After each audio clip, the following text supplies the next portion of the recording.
بسم اللہ الرحمن الرحیم الحمد للہ رب العالمین والصلاة والسلام علی رسولہ محمد وعلی آلہ واصحابہ اجمعین اما بعد فاعوذ باللہ من الشیطان الرجیم بسم اللہ الرحمن الرحیم هو الذی ایدک بنصرہ وبالمؤمنین وألف بین قلوبہم لو انفقت ما فی الارض جميعا ما ألفت بین قلوبہم ولکن اللہ ألف بینہم انہ عزیز حکیم۔ برادران ملت اسلامیہ، یہ آیت مبارکہ جو ہم نے پڑھی، اس کا ترجمہ یہ ہے، وہی ہے جس نے اپنی مدد اور مسلمانوں کے ذریعے سے آپ کی پشت پناہی کی اور ان کے دل ملا دیے کہ اگر آپ دنیا کی ساری دولت بھی خرچ کر دیتے تب بھی ان کے دلوں کو نہیں جوڑ سکتے تھے، لیکن اللہ ہی ہے جس نے ان میں جوڑ اور اتفاق پیدا کر دیا، اور وہ غالب اور حکمت والا ہے۔ یہ آیت مبارکہ اللہ تبارک و تعالی نے انصار اور مہاجرین، جن کو رسول اکرم صلی اللہ تعالی علیہ وسلم نے ایمان کی بنیاد کے اوپر بھائی بھائی بنا دیا تھا، اور حضور اکرم صلی اللہ تعالی علیہ وسلم کے مدینہ منورہ ہجرت فرمانے کے سلسلے میں نازل فرمائی ہے۔ گزشتہ ہم تفصیل کے ساتھ یہ بات آپ کی خدمت میں پیش کر چکے ہیں کہ جناب رسول اکرم صلی اللہ تعالی علیہ وسلم اور مہاجرین نے مکہ مکرمہ سے جس شہر یثرب کی طرف ہجرت فرمائی تھی، وہ کوئی گاؤں نہیں تھا، وہ ایک شہر تھا، اور اس کی ایک تہذیب تھی، اس کا ایک تمدن تھا۔ اگرچہ مکہ مکرمہ کے مقابلے میں اس کے حالات بہت مختلف تھے، اور وہ مکے سے چھوٹا تھا، لیکن وہاں کی زندگی کی پیچیدگیاں اور وہاں کے معاملات مکہ مکرمہ سے زیادہ بڑے ہوئے تھے۔ وہاں جو حالات رسول اکرم صلی اللہ تعالی علیہ وسلم کے سامنے پیش آئے، وہ ان حالات سے مختلف تھے جو مکے کے حالات تھے۔ وہاں کئی مذاہب، کئی تہذیبوں اور کئی ثقافتوں کے لوگ موجود تھے، جن کو رسول اکرم صلی اللہ تعالی علیہ وسلم باہم جوڑ کر اور دین کے رنگ میں رنگ کر اللہ کا مددگار بنا رہے تھے۔ مختلف مذاہب کے لوگوں کو باہم جوڑے رکھنا، مختلف معاشروں اور ثقافتوں کے لوگوں کو ایک دوسرے سے ملائے رکھنا، مہاجرین جو مدینہ تشریف لائے تھے مکے سے، ان کے رہنے سہنے کے انداز بالکل مختلف تھے، ان کے مزاج مختلف تھے، اور جو مدینے کے لوگ تھے ان کے رہنے کے انداز بالکل مختلف تھے۔ اللہ تبارک و تعالی نے جناب رسول اکرم صلی اللہ تعالی علیہ وسلم کو جو بصارت اور جو حکمت عطا کی تھی، اور صحیح فیصلہ لینے کی جو قوت اللہ نے آپ کو عطا کی تھی، اسی کی وجہ سے یہ متحارب طاقتیں، مختلف نظریات کے لوگ اور مختلف تہذیب و ثقافت کے لوگ ایک دوسرے کے مددگار بن گئے تھے۔ اس آیت مبارکہ میں اللہ تبارک و تعالی نے اسی چیز کا بیان فرمایا ہے۔ حضور اکرم صلی اللہ تعالی علیہ وسلم ان حالات میں مدینہ تشریف لائے۔ مدینہ کے لوگوں کو یہ اطلاع ہو گئی تھی کہ حضور مدینہ تشریف لا رہے ہیں، چنانچہ انہوں نے حضور اکرم صلی اللہ تعالی علیہ وسلم کا انتظار شروع کر دیا تھا۔ وہ روزانہ مدینے سے باہر آتے تھے، دھوپ میں پیڑوں کے نیچے بیٹھے رہتے تھے، اور دیکھتے تھے کہ حضور تشریف لا رہے ہیں، اور جب حضور اکرم صلی اللہ تعالی علیہ وسلم کا شام تک انتظار کرتے تھے اور آپ تشریف نہ لاتے تھے تو اپنے گھروں میں چلے جاتے تھے۔ یہ گرمی کا موسم تھا، دھوپ کا زمانہ تھا۔ حضور جس دن تشریف لائے مدینہ منورہ، اس وقت انصار انتظار کرنے کے بعد اپنے گھروں میں جا چکے تھے۔ سب سے پہلے ایک یہودی کی نظر آپ پر پڑی۔ یہودی یہ بات دیکھتے تھے کہ یہ کسی کا انتظار کر رہے ہیں۔ ان کو پتہ تھا کہ کوئی مدینہ آ رہا ہے۔ جب یہودی نے حضور اکرم صلی اللہ علیہ وسلم کو دیکھا تو اس نے بہت زور سے آواز لگائی اور انصار کو حضور اکرم صلی اللہ تعالیٰ علیہ وسلم کی تشریف آوری کی اطلاع دی۔ اس کی آواز سن کر سب لوگ نکل پڑے۔ حضور اکرم ایک کھجور کے درخت کے نیچے تشریف فرما تھے۔ آپ کے ساتھ حضرت ابو بکر تھے۔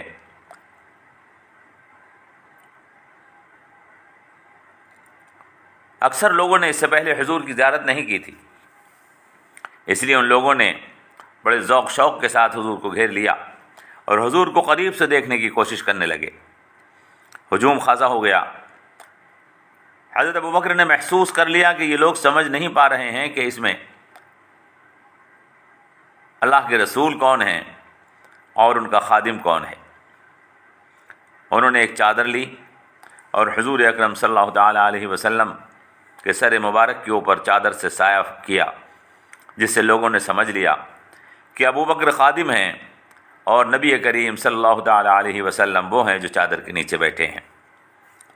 تقریباً 500 انصاریوں نے، مدینے کے لوگوں نے حضور اکرم صلی اللہ تعالیٰ علیہ وسلم کا استقبال کیا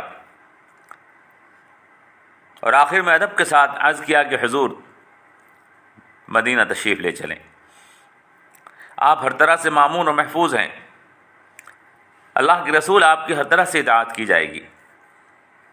رسول اللہ صلی اللہ علیہ وسلم اور آپ کے ساتھی حضرت ابو بکر صدیق رضی اللہ تعالیٰ عنہ ان لوگوں کے درمیان مدینہ منورہ میں داخل ہوئے۔ مدینے میں یہ خبر پھیل چکی تھی کہ حضور تشریف لے آئے ہیں۔ عورتیں چھتوں پر کھڑی ہوئی، رسول اکرم کی زیارت کو بے چین تھیں۔ حضرت انس کہتے ہیں کہ میں نے ایسا نظارہ کبھی نہیں دیکھا تھا۔ لوگ راستوں اور گزرگاہوں پر اور مکانوں کی چھتوں پر اور کھڑکیوں اور دروازوں پر کھڑے تھے۔ لڑکے اور نوکر خدمتگار دوڑتے پھرتے تھے اور کہتے تھے اللہ اکبر جا رسول اللہ، اللہ اکبر جا محمد، اللہ اکبر جا محمد، اللہ اکبر جا رسول اللہ۔ اللہ بڑا ہے، اللہ کے رسول تشریف لے آئے، اللہ بڑا ہے، محمد صلی اللہ علیہ وسلم تشریف لے آئے۔ حضرت براء بن عازب ایک صحابی ہیں، اس وقت چھوٹی عمر کے تھے، بیان کرتے ہیں میں نے اہل مدینہ کو کسی چیز سے اتنا خوش نہیں دیکھا جتنا رسول اللہ صلی اللہ علیہ وسلم کی تشریف آوری سے دیکھا۔ لڑکیاں پکار رہی تھیں اللہ کے رسول تشریف لے آئے، اللہ کے رسول تشریف لے آئے۔ مسلمان حضور کی تشریف آوری کی خوشی میں زور زور سے نعرے تکبیر بلند کرتے ہوئے گلیوں میں چکر لگا رہے تھے۔ ایسا معلوم ہوتا تھا جیسے مدینہ پورا کا پورا مدینہ اس وقت خوش ہے، فخر اور مسرت سے جھوم رہا ہے۔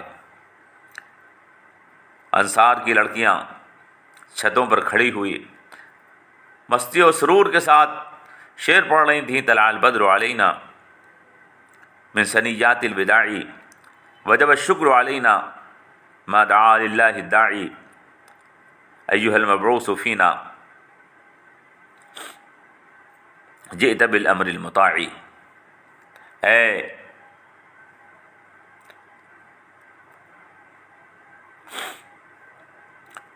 اے لوگو، پہاڑ کے اس طرف سے جہاں قافلے رخصت کیے جاتے ہیں آج مدینے پر چاند نکل آیا ہے۔ جب تک دنیا میں اللہ کا نام لینے والا رہے گا ہم اللہ کا شکر ادا کرتے رہیں گے، ہم پر اللہ کا شکر واجب ہے۔ اے وہ ذات پاک جس نے ہمارے درمیان آج رسول اکرم کو بھیجا ہے، آپ واجب الاطاعت حکم لے کر آئے ہیں۔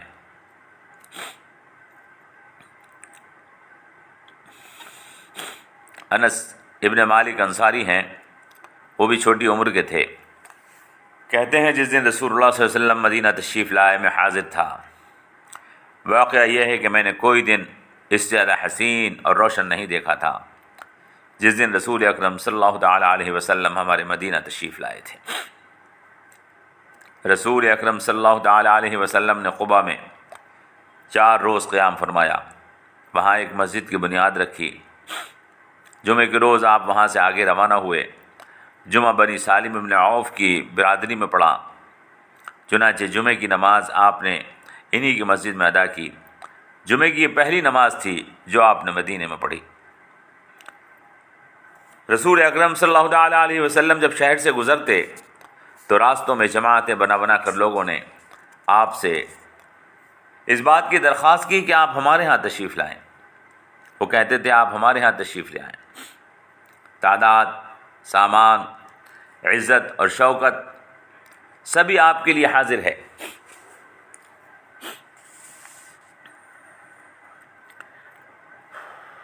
آپ فرماتے تھے کہ اس کو چھوڑ دو، یہ جہاں رکے گی وہیں پر ٹھہروں گا۔ جب رسول اکرم صلی اللہ تعالیٰ علیہ وسلم نے بنو نجار کے محلے سے اپنی اونٹنی کو گزاری تو بچیوں اور باندیوں نے اشعار پڑھے۔ ہم بنی نجار کی لڑکیاں ہیں، اے محمد صلی اللہ علیہ وسلم آپ ہمارے پڑوسی ہیں۔ جب آپ بنو نجار مالک کے گھر تک پہنچے تو اونٹنی ایک جگہ پر جہاں آپ مسجد نبوی کا دروازہ ہے اپنے آپ ٹھہر گئی تھی۔ اس وقت وہاں کھجوروں کا ایک باغ تھا جو بنو نجار کی 2 یتیم لڑکوں کی ملکیت تھا۔ یہ لوگ آپ کے رشتہ دار تھے۔ رسول اکرم صلی اللہ تعالیٰ علیہ وسلم اونٹنی سے اترے، ابو ایوب انصاری نے فوراً آپ کا سامان اتروایا اور اٹھا کر لے گئے۔ رسول اکرم نے یہیں قیام فرمایا۔ حضرت ابو ایوب انصاری آپ کی میزبانی، خاطر مدارات اور ادب و تعظیم میں کوئی کسر نہ اٹھا رکھتے تھے۔ حضور کو اوپر کی منزل پر قیام کرنے کا درخواست کی، آپ اوپر تشریف رکھیں، ان کے گھر والے نیچے رہیں گے۔ آپ نے ارشاد فرمایا کہ ابو ایوب ہم سے لوگ ملنے آئیں گے، تمہیں بار بار پریشانی ہوگی، لہذا ہم نیچے رہیں گے۔ ابو ایوب انصاری کچھ خوشحال لوگوں میں نہ تھے، لیکن آج اپنے گھر میں آپ کے قیام سے ان کو خوشی کی کوئی انتہا نہ تھی۔ وہ اس عزت پر بار بار اللہ کا شکر ادا کرتے تھے۔ محبت، خدمت اور راحت آسانی کے آداب، محبت ایک ایسا جذبہ ہے جو خدمت کرنا اپنے آپ سکھا دیتا ہے۔ ابو ایوب انصاری کہتے ہیں ہم رسول اللہ صلی اللہ علیہ وسلم کے لیے رات کا کھانا تیار کر کے بھیجتے اور آپ کا بچا ہوا ہم خود کھا لیتے۔ رسول اللہ صلی اللہ علیہ وسلم نیچے کی منزل میں تشریف رکھتے تھے، ہم لوگ اوپر تھے۔ ایک مرتبہ مٹکا جس میں پانی رکھتے ہیں ٹوٹ گیا۔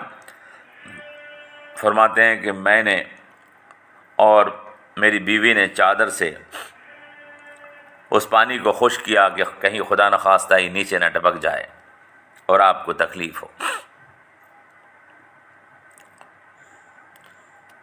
ہم یہ واقعہ پیچھے تفصیل کے ساتھ آپ کی خدمت میں پیش کر چکے ہیں۔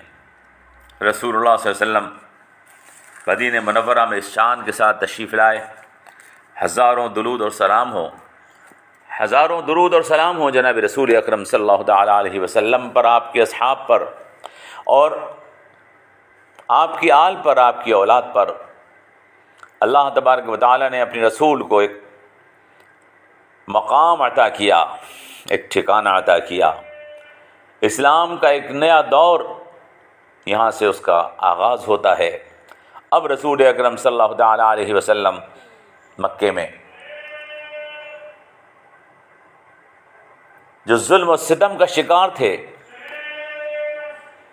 جہاں آپ کو کلمہ حق کہنے کی اجازت نہ تھی، اب مدینہ منورہ میں آپ ایک بادشاہ اور ایک حاکم کی حیثیت سے مدینہ کے سب سے معزز فرد کی حیثیت سے کہ پورا مدینہ آپ کے اوپر نچھاور ہوا جاتا تھا، مدینہ میں تشریف لائے تھے۔ حالات اچانک بدل دیے گئے تھے۔ اللہ کی مدد اور نصرت جناب رسول اکرم صلی اللہ تعالیٰ علیہ وسلم کے ساتھ آ گئی تھی۔ صحابہ کرام پروانوں کی طرح سے حضور پر نچھاور ہو رہے تھے۔ بچیاں دف بجا رہی تھیں، عورتیں خوشی سے جھوم رہی تھیں، نوجوان مدینہ کی گلیوں میں نعرے لگا رہے تھے۔ رسول اکرم صلی اللہ تعالیٰ علیہ وسلم مدینہ تشریف لا چکے ہیں۔ اللہ اکبر۔